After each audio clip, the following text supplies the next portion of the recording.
नमस्कार विद्यार्थी मित्रांनो, विज्ञान विषय जो आहे तो आपल्याला खूप अवघड जातो, पण टेन्शन घ्यायचं नाहीये। या अवघड जाणाऱ्या विषयाकडे कसं बघायचं, या अवघड जाणाऱ्या विषयामध्ये जास्तीत जास्त मार्क कसे मिळवायचे तर त्यावर चर्चा करूयात। कारण परीक्षा आलेली आहे जवळ आणि जवळ आल्यामुळे आपल्याकडे दिवस राहिलेले आहेत कमी। मग आता या कमीत कमी दिवसामध्ये नेमका आपण कसा अभ्यास केला पाहिजे विज्ञानचा विशेष करून, कारण होतं काय, विज्ञान या विषयामध्ये पुस्तकातले प्रश्न येतच नाही। बऱ्याचदा अशा मुलांच्या कंप्लेंट्स असतात, सर आम्ही जे पाठ केलं ते आलंच नाही।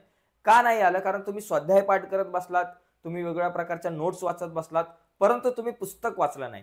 तर पुस्तक नेमकं कसं वाचलं पाहिजे या कमी वेळामध्ये, आणि त्याचबरोबर मग स्वाध्यायाचा पण अभ्यास कसा केला पाहिजे, या सगळ्यांचं नियोजन करून विज्ञान विषयात जास्तीत जास्त मार्क कसे मिळवले पाहिजेत, या मुद्द्यावर आज आपण चर्चा करणार आहोत। तर जाऊयात पुढे जाण्याच्या अगोदर एक छोटीशी रिक्वेस्ट आहे, नवीन असाल आपल्या चॅनलवर, अजूनपर्यंत आपला चॅनल सबस्क्राईब नसेल केला तर पटकन चॅनल सबस्क्राईब करा आणि त्या बाजूला असलेलं बेलचं बटन दाबायला विसरू नका। तर जाऊयात मित्रांनो पुढे। तर या ठिकाणी बघा, विज्ञानचा अभ्यास करत असताना हा एक रोड मॅप आहे, हा नीट समजून घेतला पाहिजे।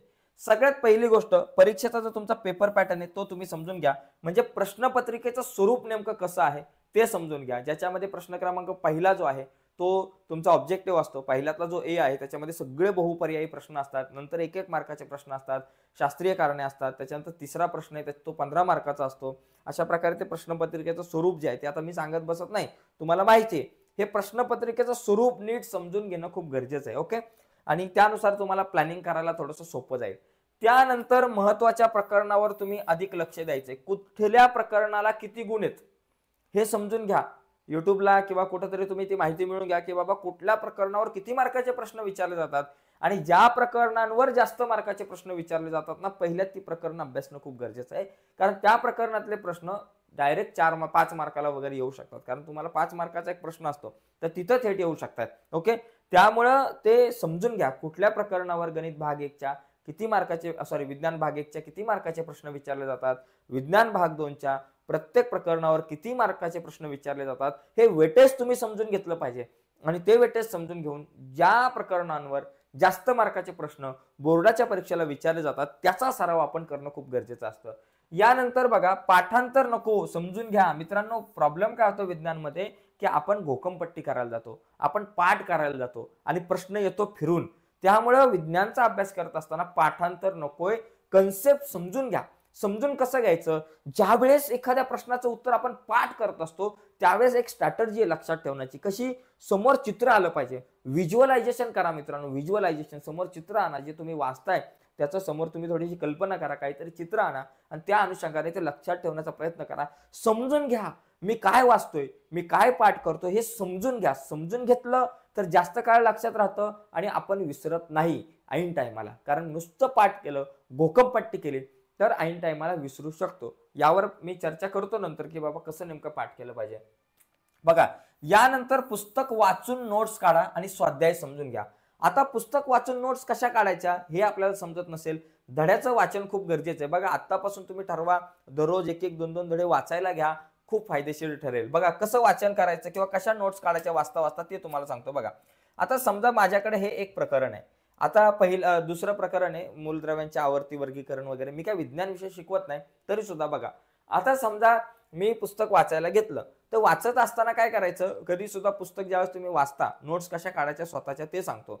कारण तुमचं विज्ञानामध्ये स्वतःच्या नोट्स काढणं खूप गरजेचं आहे। काय करायचं, सुरुवातीला धडा वाचायचा। बाबा, पूर्वीच्या इयत्तांमध्ये आपण शिकलो आहोत की एका मूलद्रव्याचे सर्व अणू हे एक प्रकारचे असतात। आज मितीत विज्ञान जगताला 118 मूलद्रव्ये ज्ञात आहेत। आता हे वाक्य महत्त्वाचं आहे, आज मितीत विज्ञान जगताला 118 मूलद्रव्ये ज्ञात झालेली आहेत। तर ही जी मूलद्रव्ये, इथे एक रिकामी जागा येऊ शकते। आता हे पुस्तकामध्ये नसेल असा प्रश्न, पण येऊ शकते रिकामी जागा। आज मितीत विज्ञान जगताला टिंब मूलद्रव्ये ज्ञात झालेली आहेत। मग बाबा येतील 110, 118, 112, 121, 118 उत्तर बरोबर आहे। तर जी तुम्हाला महत्त्वाची वाक्य वाटतील त्यांच्या खाली तुम्ही रेषा मारायच्या। त्याच्यानंतर बघा, पुढे पुढे असं वाचत गेलो, वाचता वाचता आता बघा, समजा इथं आले तुम्ही, डोबे-रायनरची त्रिज्या। आता हे डोबे-रायनरची त्रिज्या हा महत्त्वाचा नियम दिसतो, मग याच्या खाली एक रेष मारा। सन 1817 मध्ये डोबे-रायनर या जर्मन वैज्ञानिकाने मूलद्रव्यांचे गुणधर्म व त्यांची अणुवस्तुमाने यात संबंध असल्याचे सुचवले। त्याने एकसारखे रासायनिक गुणधर्म असणाऱ्या प्रत्येक 3 मूलद्रव्यांचे गट पाडून त्यांना त्रिके असे नाव दिले। एका त्रिकामधील 3 मूलद्रव्यांची मांडणी त्याने अणुवस्तुमानाच्या चढत्या क्रमाने केली। व दाखवले की मधल्या मूलद्रव्याचे अणुवस्तुमान हे अंदाजे इतर दोन मूलद्रव्यांच्या अणुवस्तुमानाच्या सरासरी इतके असते. मात्र सर्व ज्ञात मूलद्रव्यांचे वर्गीकरण डोबे-रायनरच्या त्रिकामध्ये होऊ शकले नाही. आता हे महत्वाचं दिसतंय. मग तुम्ही इथं इथून रेष माराशी एकसारखे रासायनिक गुणधर्म असलेल्या वगैरे वगैरे नाव दिले. एका त्रिकांमधील 3 मूलद्रव्यांची मांडणी त्याने इथं रेष मारा. जे महत्वाचे तुम्हाला आता हा गुणधर्म खूप महत्वाचा आहे तर इथपर्यंत तुम्ही रेष मारू शकता. ओके. आता इथं त्यानेच्या ऐवजी आपण काय करू शकतो, डोबे-रायनरने एकसारखे रासायनिक गुणधर्म असलेल्या प्रत्येक 3 मूलद्रव्यांचे गट पाडले. ओके. याने प्रत्येकी 3 मूलद्रव्यांचे गट पाडून त्यांना त्रिके असे नाव दिले. आता या ठिकाणी आपण काय करू शकतो, हे सगळे रेषा मारल्यानंतर इथं डोबे-रायनरच्या त्रिकांचं एक या ठिकाणी उदाहरण आहे. मग हे एक उदाहरण सुद्धा आहे, त्याला सुद्धा तुम्ही अशी रेष मारू शकताय. ओके. तर अशा प्रकारे पुस्तक वाचायचं. पुस्तक वाचत असताना ज्या महत्वाच्या गोष्टी वाटतील त्याच्या खाली अशा रेषा मारायच्या, पेन्सिलने रेषा मारा.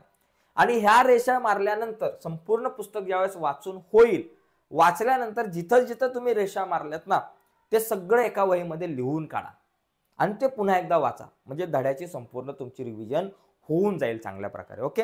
हे लिहून काढा व्यवस्थित आणि मग वाचा. आणि त्याच्यानंतर मग स्वाध्याय बघा. स्वाध्याय बघितल्यावर लक्षात येईल की स्वाध्याय मधल्या बऱ्याच प्रश्नांची उत्तरं तुमच्या नोट्स मध्ये असल्याचं तुम्हाला दिसून येईल. आणि काही असे मुद्दे असतील की जे तुमच्या स्वाध्यायामध्ये नाहीयेत पण परीक्षेला येऊ शकतात, ते तुमच्या नोट्स मध्ये असण्याची शक्यता आहे. तर अशा प्रकारे विज्ञानचा धडा वाचणं हे खूप गरजेचं असतं. पण आपली पोरं विज्ञानचा धडा कधी वाचत नाही, त्याच्यामुळे मग मार्क आपल्याला चांगले मिळत नाही. त्याची कारणं ही आहेत. आता बघा पुढचा, पुस्तकांमधील आकृत्यांचे निरीक्षण करा. मित्रांनो बघा, पुस्तकांमधल्या ज्या काही आकृत्या आहेत तर त्या आकृत्यांचं निरीक्षण, ऑब्झर्वेशन करणं खूप गरजेचं आहे.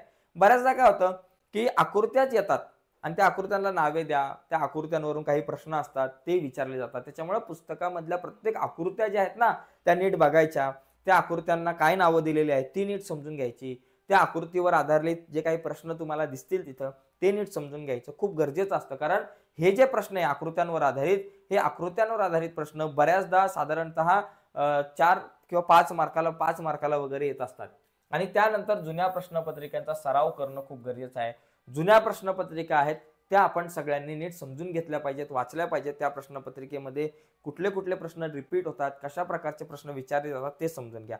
आणि त्याचबरोबर बोर्डाने आपल्या वेबसाईटवरती काही एक प्रश्नपेढी दिली, तर त्या प्रश्नपेढीतलेच बरेचसे प्रश्न बोर्डाच्या परीक्षेला येतात. त्यामुळे ती जी प्रश्नपेढी बोर्डाने आपल्या वेबसाईटवरती दिले ती प्रश्नपेढी नीट समजून घ्या. तुमच्याकडे असेल तर ती समजून घ्या, कारण त्यातलेच प्रश्न बऱ्याचदा रिपीट होत असतात. ठीक आहे. तर एकंदरीत विज्ञान विषयासाठी आपण या सगळ्या मुद्द्यांवरती चर्चा केलेली आहे. म्हणजे विज्ञान विषयात जर चांगले मार्क मिळवायचे असेल तर अशा प्रकारे स्ट्रॅटेजी आपल्याला वापरता येईल. तर त्याच्यानंतर मग मित्रांनो आणखी एक इम्पॉर्टंट गोष्ट मी तुम्हाला सांगू इच्छितो. बघा, जर तुम्हाला गणित विषय अवघड जात असेल आणि गणितामध्ये खूप कमी मार्क पडत असतील तर तुमच्यासाठी एक स्पेशल कोर्स आपण गणित विषयाचा बनवलाय. आणि त्या कोर्समध्ये आपण काय केलंय की गणित विषयाच्या प्रत्येक प्रकरणावर आधारित जवळपास 3 ते 4 व्हिडिओ बनवल्यात. आणि त्या व्हिडिओमध्ये काय आतापर्यंत बोर्डाच्या परीक्षेला आलेले जे काही महत्त्वाचे प्रश्न आहेत ते सगळे प्रश्न त्या व्हिडिओमध्ये आपण घेतलेत.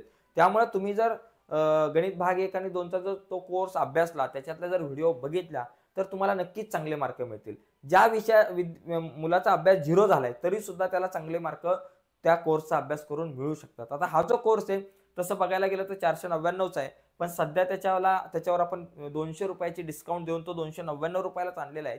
त्याच्यामुळे डिस्काउंट चांगला आहे तर तुम्ही तो परचेस करू शकताय आपल्या ॲपवर जाऊन. आपल्या ॲपचं नाव आहे क्रिएटिव्ह मॅथ मराठी. तुम्हाला प्ले स्टोअरवर पण बघायला मिळेल आणि या व्हिडिओच्या खाली डिस्क्रिप्शनमध्ये ॲपची लिंक सुद्धा तुम्हाला बघायला मिळेल. त्या लिंकवर क्लिक करून ॲपवरती जा आणि या कोर्सवर क्लिक करा. या कोर्सवर क्लिक केल्यावर तो कसा परचेस करायचा, या कोर्सवर क्लिक केलं की आय एम इंटरेस्टेड येतं.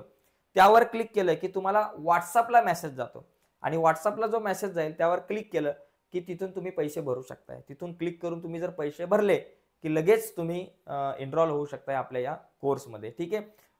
अशा प्रकारे हा कोर्स तुम्हाला परचेस करता येऊ शकतो. तर मित्रांनो, आजच्या चर्चेमध्ये आपण इथंच थांबूयात. नक्कीच व्हिडिओ आवडले असेल तर व्हिडिओला लाईक करा. नवीन असाल तर चॅनल सबस्क्राईब करून त्या बाजूला असलेलं बेलचं बटन दाबायला विसरू नका. धन्यवाद.